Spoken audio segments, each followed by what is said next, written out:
कुछ लेक्चर पहले हमने इंडिपेंडेंट इवेंट्स के बारे में पढ़ा था। इस लेक्चर में हम वही कंसेप्ट जो है ना उसको आगे एक्सटेंड कर रहे हैं। सो हमने कहा था कि event A and B are independent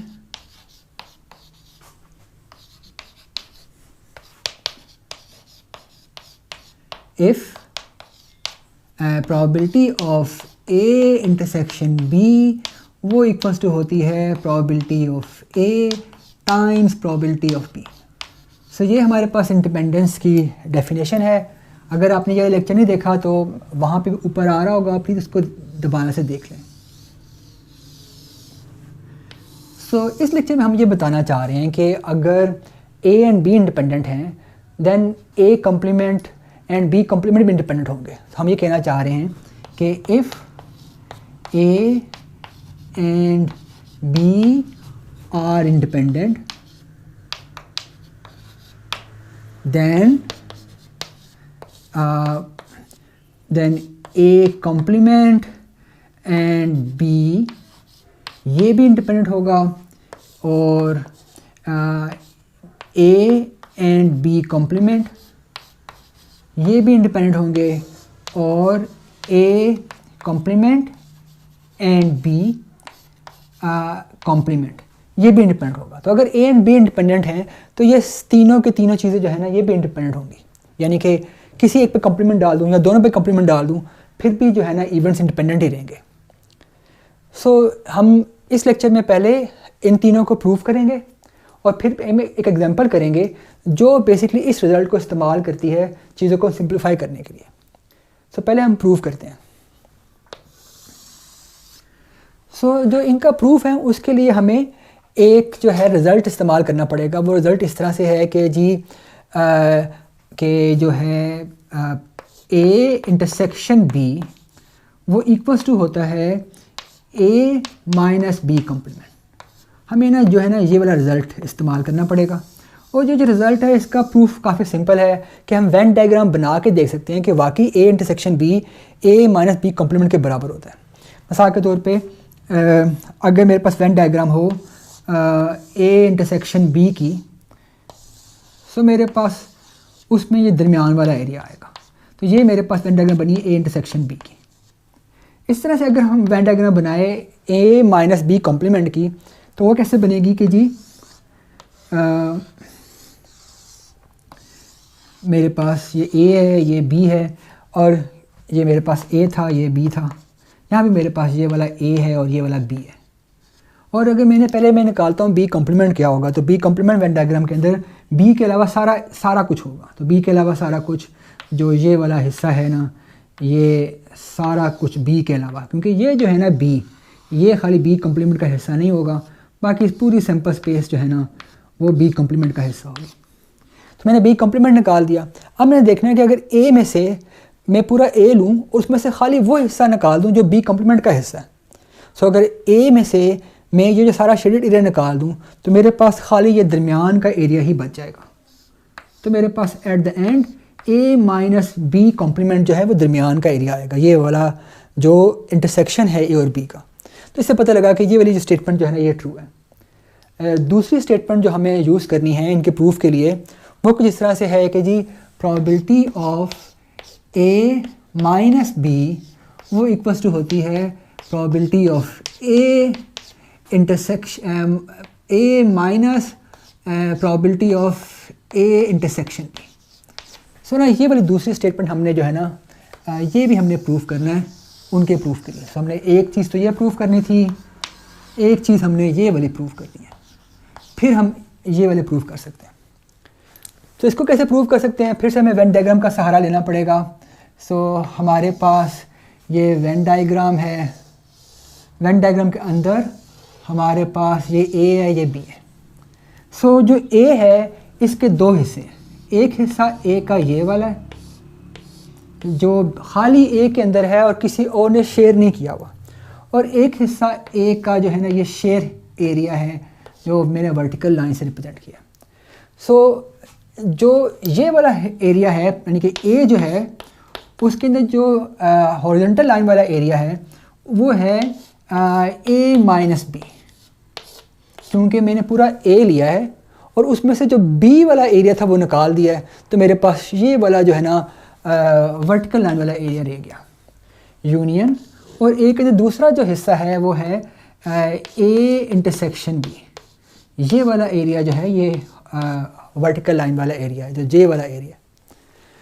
so अब मैंने इसकी प्रोबेबिलिटी निकालनी है। प्रोबेबिलिटी ऑफ ए वो इक्वल्स टू आ जाएगी probability of A minus B union A intersection B. और क्योंकि ये दोनों जो मेरे पास एरियाज ए के अंदर हैं ये आपस में म्यूचुअल एक्सक्लूसिव हैं, इसका मतलब मेरे पास आ जाएगा equals to probability of A minus B, ये यूनियन है ये प्लस में कन्वर्ट हो जाएगा, plus probability of A intersection B by the axiom number 3। Probability of A इसके बराबर आती है, मगर मैंने सवाल में प्रूव करना था कि probability of A minus B किसके बराबर आती है। तो इसी इक्वेशन को मैं रीराइट करूँगा, probability of A minus B वो क्या आएगा कि जी प्रोबेबिलिटी ऑफ ए, ये वाला A minus probability of A intersection B. So hence मैंने प्रूव कर दिया। सो अब हमारे पास जो है ना ये वाली दो स्टेटमेंट प्रूव हो गई हैं, तो अब जो है ना इनके प्रूव करना काफ़ी आसान है। सो अब हम ये प्रूव करते हैं कि क्या, पहले मैं इससे स्टार्ट करता हूँ कि क्या ये वाली बात ठीक है कि नहीं ठीक। ये जो सेकंड वाली बात है कि अगर ए एंड बी जो है इंडिपेंडेंट हैं तो क्या ए एंड बी कॉम्प्लीमेंट भी इंडिपेंडेंट हैं कि नहीं। सो मैंने यहाँ पे ये दिखाना है कि if A and B are independent then A and B complement भी इंडिपेंडेंट है।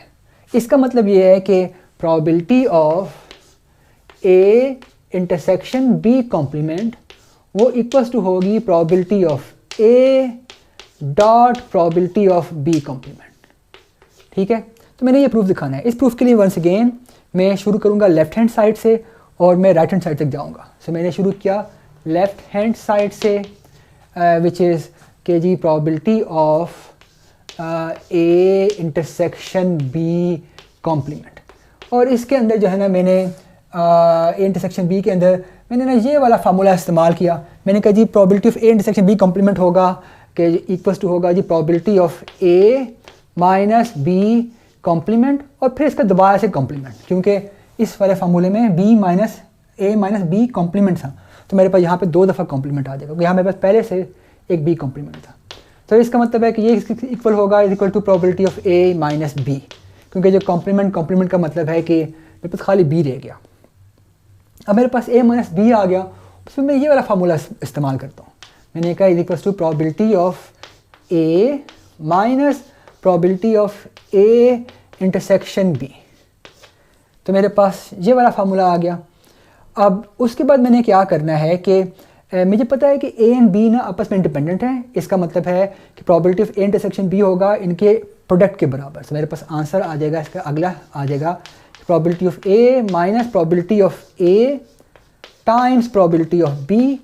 और मैंने इनमें से ना प्रोबेबिलिटी ऑफ ए को कॉमन निकाला, प्रोबेबिलिटी ऑफ ए मेरे पास कॉमन आया, मेरे पास अंदर रह गया 1 माइनस प्रोबेबिलिटी ऑफ बी।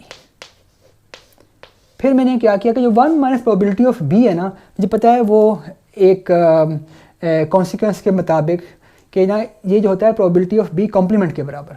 तो इसका मतलब है कि प्रोबेबिलिटी ऑफ ए और 1 माइनस प्रोबेबिलिटी ऑफ बी एक प्रोबेबिलिटी ऑफ बी कॉम्प्लीमेंट के बराबर।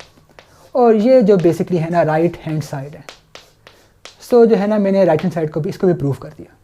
अब अगर ये वाला प्रूफ आ गया है तो बाकी दोनों प्रूफ ना बिल्कुल सिमिलर हैं। मिसाल के तौर पे अगर मैंने इसको प्रूफ करना हो तो मैं क्या करूँगा कि ना खाली इन दोनों की जगह बदल दूँगा। अब मेरे पास यहाँ पे लिखा होगा B intersection A complement, B intersection A complement, और उसके बाद ना सारा प्रूफ ना सिमिलर बिल्कुल सिमिलर हो जाएगा। तो जो अगर ये वाला प्रूफ है तो ये वाला प्रूफ बिल्कुल सिमिलर है, बस मैंने इनकी थोड़ी सी जगह चेंज करनी है और everything else will be fine. Similarly जो ये वाला प्रूफ है ये भी बिल्कुल सिमिलर है, मगर इस प्रूफ के लिए मुझे ये पता होना चाहिए कि मेरे पास ये वाला प्रूफ होना चाहिए। तो ये वाला प्रूफ तब हो सकता है कि अगर मैं कहूँ कि जी ए एंड, तो मैं इसको करने की कोशिश कर रहा हूँ इस वाले प्रूफ को। तो मैंने अगर कहूँ कि जी A and B complement are independent, then मैं शो कर सकता हूँ कि A complement and B complement are independent. तो मैं इस प्रूफ को यहीं पे चेंज कर रहा हूँ कि मैंने यहाँ पे क्या करना है, यहाँ पे मैंने कॉम्प्लीमेंट लिखना है क्योंकि मैंने अब ये प्रूफ करना है, और मैंने यहाँ भी कॉम्प्लीमेंट आ जाएगा। तो मैंने ये प्रूफ करना है कि probability of A complement intersection B complement equals to है probability of A complement times probability of B complement. और मुझे पता क्या है कि A and B complement independent हैं। सो वंस अगेन मैंने शुरू किया लेफ्ट हैंड साइड से, यहाँ पे फिर से कॉम्प्लीमेंट आ जाएगा, तो इसका मतलब है यहाँ भी कॉम्प्लीमेंट आ जाएगा और मेरे पास यहाँ भी ए पे कॉम्प्लीमेंट आ जाएगा। ठीक है, क्योंकि जो है बी में तो शुरू में भी कॉम्प्लीमेंट था, तो वो वाला सारा वैसे ही चल रहा है, खाली ए पे मैं कॉम्प्लीमेंट डाल रहा हूँ।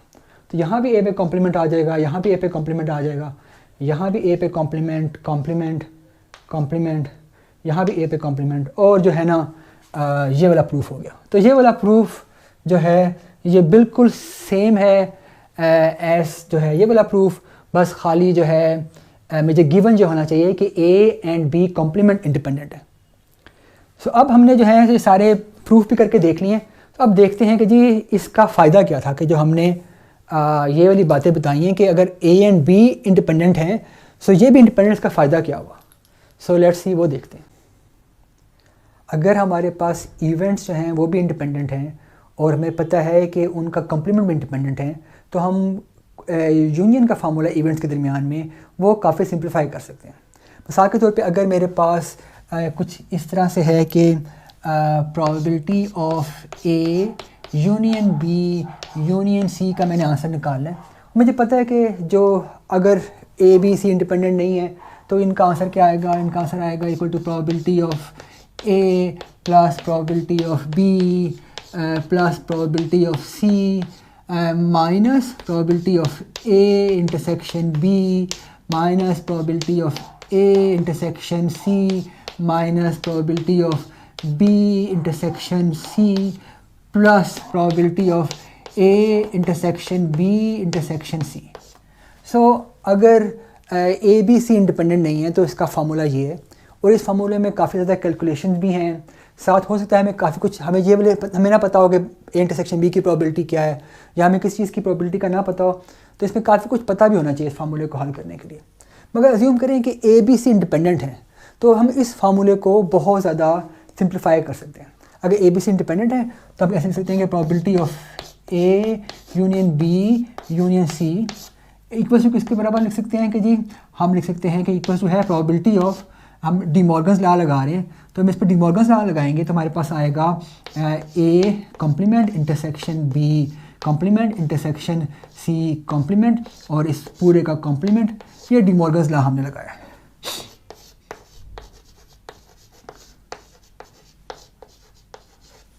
और हमें पता है क्योंकि ये पूरे का कॉम्प्लीमेंट यहाँ पे दिया हुआ है, तो हम अगर 1 में से माइनस कर दें तो हमें ये वाला कॉम्प्लीमेंट की ज़रूरत नहीं पड़ेगी। तो हमने लिखा 1 minus probability of A complement intersection B complement intersection C complement. और क्योंकि ए बी सी इंडिपेंडेंट हैं और इन रूल्स के मुताबिक हमें पता लगा कि अगर ए बी सी इंडिपेंडेंट हैं तो उनका कॉम्प्लीमेंट भी इंडिपेंडेंट होगा। तो थैंक्स टू दीज रूल्स हमने कहा कि जी क्योंकि ए कॉम्प्लीमेंट भी इंडिपेंडेंट है, अगर ए बी सी इंडिपेंडेंट है तो इसका आंसर आएगा 1 minus probability of A complement dot probability B complement dot probability C complement. और देखिए कितना ज़्यादा हमारा फार्मूला सिंप्लीफाई हो गया। सो कहाँ पे अगर इंडिपेंडेंट नहीं थे 3 इवेंट्स, तो हमारे पास ये मुश्किल सा और बड़ा सारा फार्मूला था जिसमें बहुत सारी कैलकुलेशन भी थी और बहुत कुछ पता भी होना चाहिए था। और हमारे पास जब ए बी सी इंडिपेंडेंट थे इस केस में, तो हमारे पास ये वाला आसान सा फार्मूला बन गया। ठीक है, सो अब इसके एग्जांपल करके देखते हैं कि इस फार्मूले को इस्तेमाल करते हैं।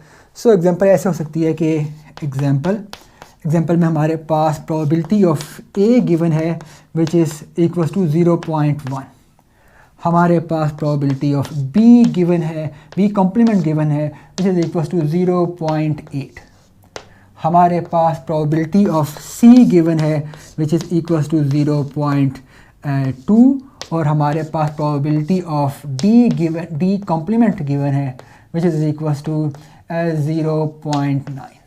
सो अज्यूम करें कि हमारे पास प्रोबेबिलिटीज़ गिवन है और हमें और दो बातों का क्या पता है कि जी A B C D are independent.